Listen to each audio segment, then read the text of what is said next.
Video 14 of the master course Quantum Chemistry of Molecular Electromagnetic Properties.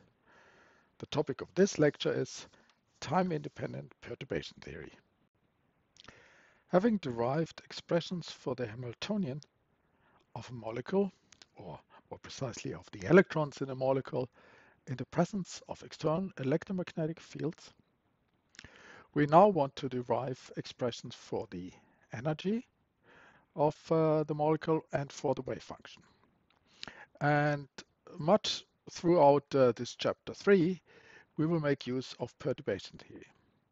Here in the first case, we will use of time-independent perturbation theory, which we can apply to the case when the external perturbation is time-independent, meaning we are dealing with a static, electric, or magnetic field. Now in chapter 2.8, we have seen that we can write the Hamiltonian in the present of external electromagnetic fields in terms of three contributions.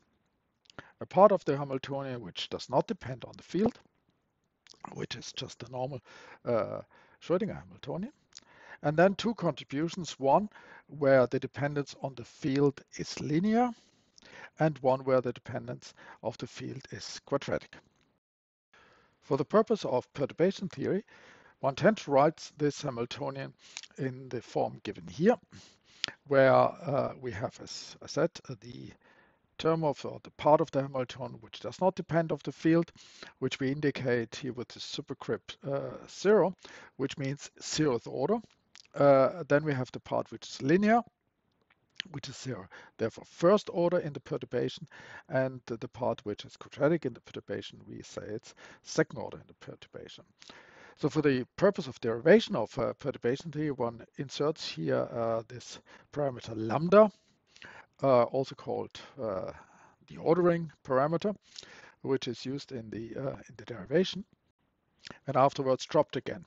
And you can see here the linear term is also linear and lambda, and the quadratic term, or the second order term, is quadratic and lambda. So for lambda equals to 0, we have the unperturbed Hamiltonian, and for lambda equals to 1, we have the fully perturbed Hamiltonian.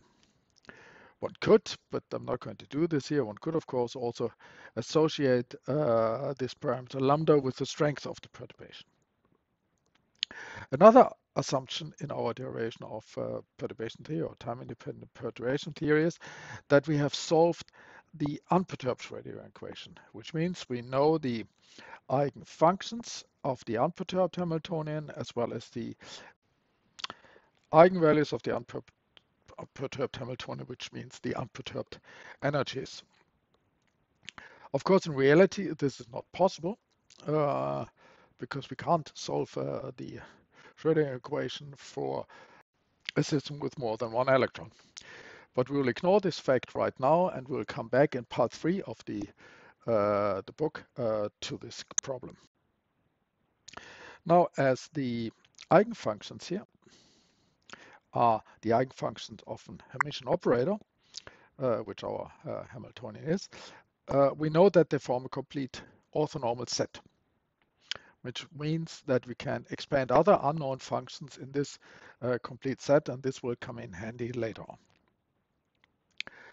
Furthermore, we assume that the eigenfunctions of the perturbed Hamiltonian, which we don't know, but which we want to at least approximate, so the eigenfunctions of the perturbed Hamiltonian and the eigenvalues of the full Hamiltonian, the Hamiltonian in the presence of the electromagnetic fields, are close to those unperturbed wave functions and unperturbed energies, which means the perturbation is indeed small. And finally, in the derivation in the following slides, I will assume that the unperturbed ground state or reference state, the state which we're looking at, is non-degenerate. The first step in the derivation of the perturbation theory expression for the energies in the wave function is now to expand the perturbed wave function and the perturbed energies in a power series in lambda around the exact solutions of the unperturbed Hamiltonian.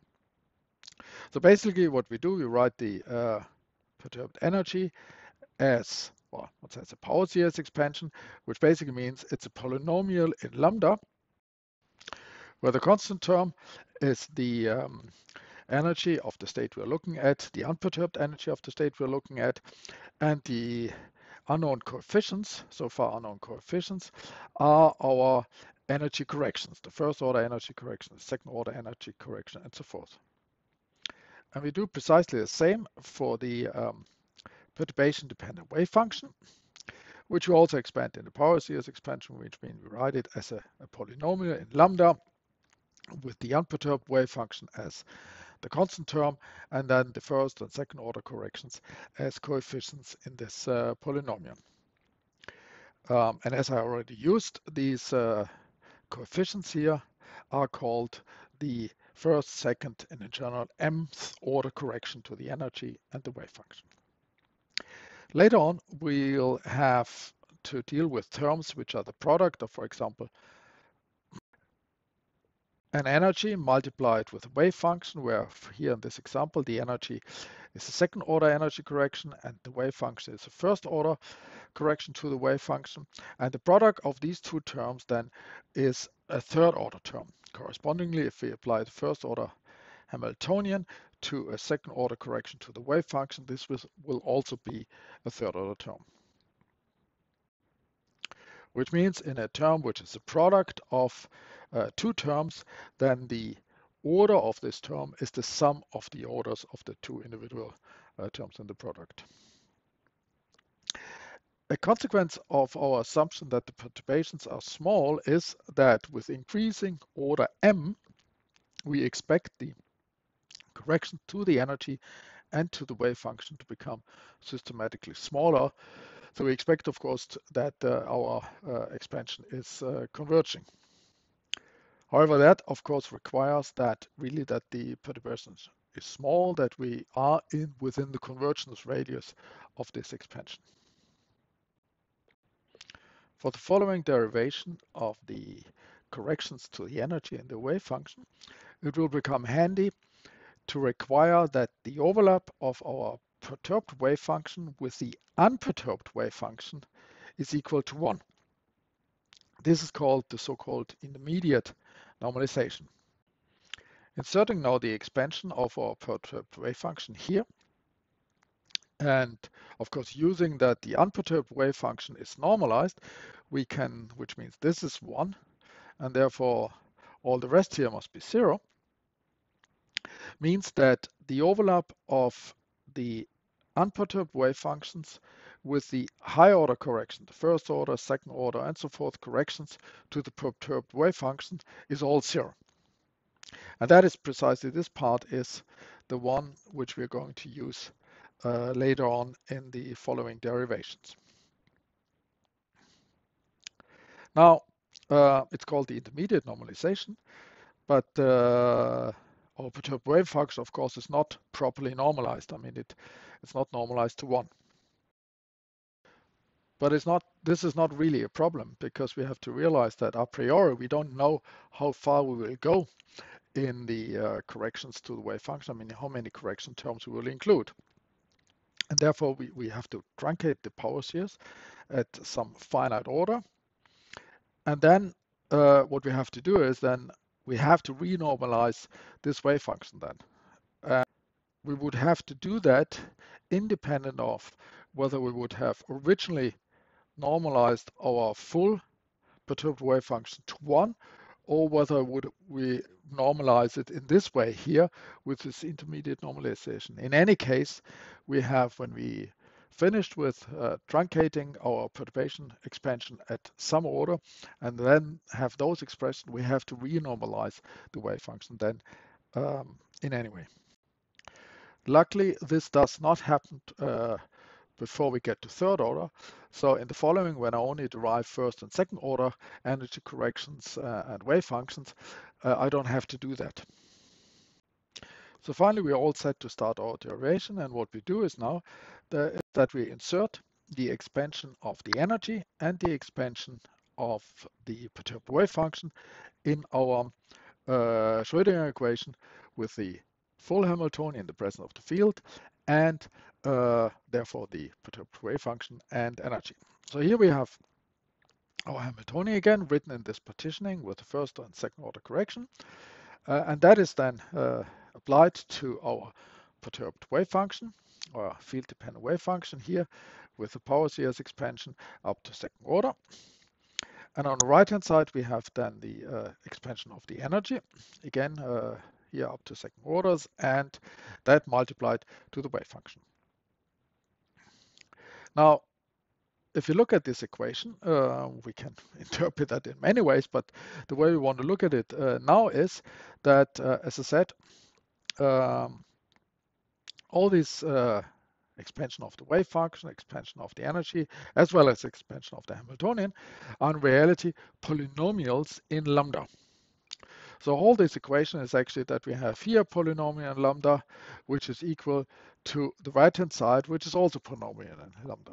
And from simple mathematics, I hope you can remember that if you have two polynomials and you know that the two polynomials are equal, then of course the coefficients in front of the different powers of our variables have to be the same, which means the coefficients in front of lambda on the left-hand side, lambda or lambda squared and up to the third power, have to be the same as the coefficients of the equal power of lambda on the right-hand side.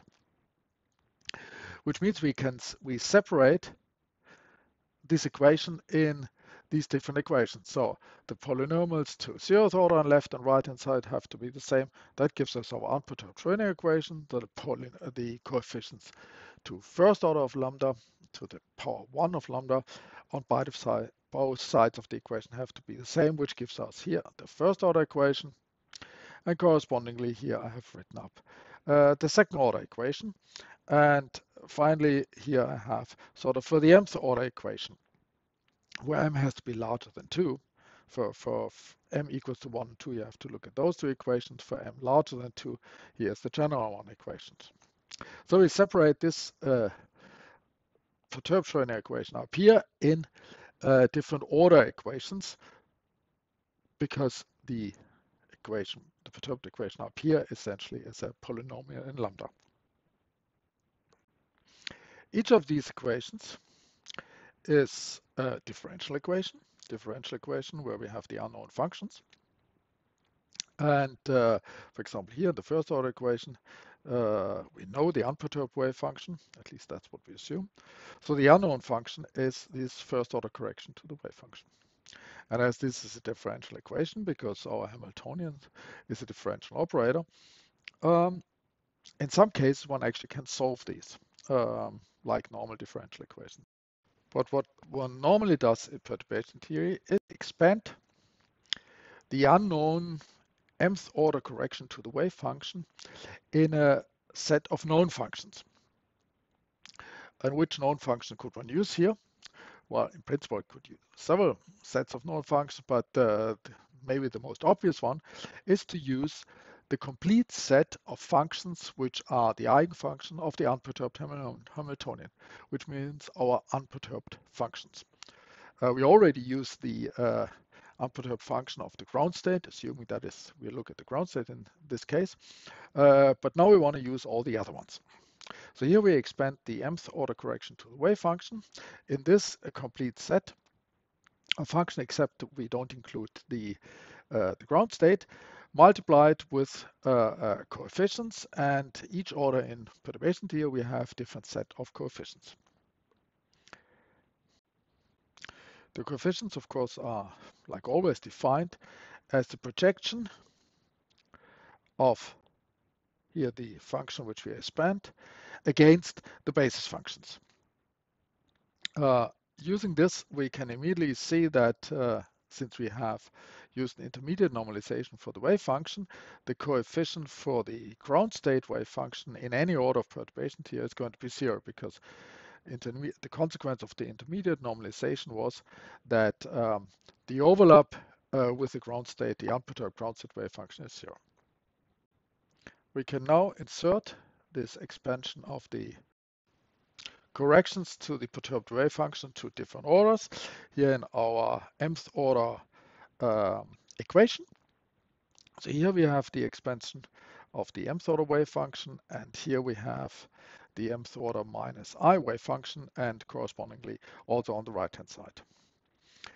In order that this equation works, I had to make a few special assignments that obviously a coefficient where the order becomes negative is 0, because negative orders we don't have, and that the 0th order coefficient actually only exists one for the ground state, so it's at Kronecker delta. In order to derive now expressions for these coefficients, we project our mth order equations, first order, second order, and general mth order equations against the basis function, which coefficient we want to find. And project basically means that I multiply the equation on both sides from the left with the complex conjugate of this basis function, and then I integrate over the full space on the left and the right side of the equation. Doing that with the first order equation, I then can derive an expression for the first order coefficients, meaning the coefficients of the expansion of the first order correction to the wave function in this set of basis functions, which are unperturbed functions. Using these coefficients then in that expansion, I have written up here the first order correction to the wave function, which is sum over all these basis functions, the unperturbed wave function except the ground state wave function, multiplied with this coefficient here, which is an integral of the ground state wave function or perturbation Hamiltonian, and the unperturbed wave function for the state n divided by the energy difference between the unperturbed ground state and the unperturbed nth state. Generalizing that to the mth order correction to the wave function, which is a bit more complicated to do, is I arrive at this expression here, which looks a bit more complicated, but you should notice that the mth order coefficient can be derived from the coefficient of the lower orders. And we have two contributions to that.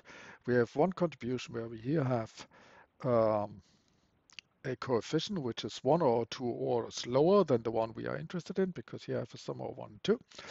And then I have a similar matrix element like I had in the first order coefficient, here with the first order and the second order Hamiltonian, multiplied on this coefficient, which is then, if this is first order Hamiltonian, 1 order lower, or if it's a second order Hamiltonian here, if it's 2 order lower. And then we have a second contribution to the mth order coefficient, which comes from all possible combinations of lower order coefficients multiplied with the corresponding energy correction, so that in total it gives again order m. Which means that you basically can iterate on this equation. You start with the first order coefficient here, up there, and then you insert that here on the right hand side in this equation, and you can get the next order higher coefficients, and then you insert them again on the right hand side, and you can in this way iterate higher and higher up to higher orders. Now if you want to derive expressions for our energy corrections, we do something similar as we did when we derived expressions for the correction to the wave function. We take our different order equations, and we project against the wave function, but now we project against the ground state wave function, meaning we multiply from the left with the complex conjugate of the ground state wave function and then integrate on both sides. Doing that and isolating the different energy corrections, then from the first order equation we can get an expression for the first order correction to the energy, from the second order equation for the second order expression for the correction to the energy, and from the general mth order we get an expression for the mth order correction to the energy. And these are the ones you get there. And here in the first order correction we just have the expectation value of the first order Hamiltonian with the unperturbed wave function. In the second order correction, we have similar an expectation value with the unperturbed wave function, but now of the second order Hamiltonian in order to get a second order term. And we have a an integral which involves both the first order correction to the wave function, the first order Hamiltonian, and again the unperturbed wave function. And correspondingly, in the mth order correction to the energy, we will have one integral involving the second order correction to the Hamiltonian and one involving the first order correction to the Hamiltonian. And in both cases, in the bra, we have the unperturbed wave function, and correspondingly then in the ket, we will have a correction to the wave function which is either one order lower than the desired energy correction or 2 orders lower. So you can see, in order to calculate the energy correction of order m, we only need the wave functions 1 or 2 orders lower than m. But in reality, one can rewrite these expressions by using the different order Schrödinger equations, so that in order to calculate the energy of order 2m plus 1, one actually only needs the wave function of order m or lower of m. This is the so-called 2m plus 1 rule of perturbation theory, which says if you know the wave function to order m, then you can calculate the energy corrections to order 2m plus 1, which of course is very convenient, in particular because the expressions for the wave functions are normally quite more complicated than the expression for the energy. So it's quite an advantage that one only needs fewer orders of these more complicated expressions than the easier exploitation value expression for the energies. Now, in order to evaluate these expressions up here, of course, we would then have to insert the different order corrections to the wave function. While to the first order energy correction, we don't have to do that because that is just the 0th order. But the second order energy correction, we have here in the second term, we have to insert the first order correction to the wave function. And if I do that, then I arrive here at the well-known expression for the second order energy correction, which consists of two terms. There's a term which is just the ground state expectation value involving the second order correction to the Hamiltonian. And then we have this term here, where we have inserted the first order correction to the wave function. Remember, we expanded the first order wave function correction in the complete set of basis functions, our unperturbed wave functions. Therefore, we have this sum here. One calls this term also very often a sum over states term. So this involves a summation over all the other states than the ground state of the system, which means all the excited states, unperturbed excited states. And here we, in the denominator, we have the energy difference between the unperturbed ground state and the unperturbed excited state n. And up there we have basically a transition moment. We have an integral between the ground state and excited state with this perturbation operator squared. If we now insert our general expression for the first order Hamiltonian and the second order correction to the Hamiltonian, meaning writing them up as a product of the fields and an operator which does not depend on the field, but just depends on electronic coordinates or electronic canonic momentums or electronic spin, which we in the chapter 2 called O, then we get this expression here, where one clearly now can see that the second order energy correction is quadratic in components of the field. And this expression, of course, is very useful if we later on want to derive properties as derivatives of the energy, where we then basically just take derivatives of the expression and get rid of either one or two of the f's.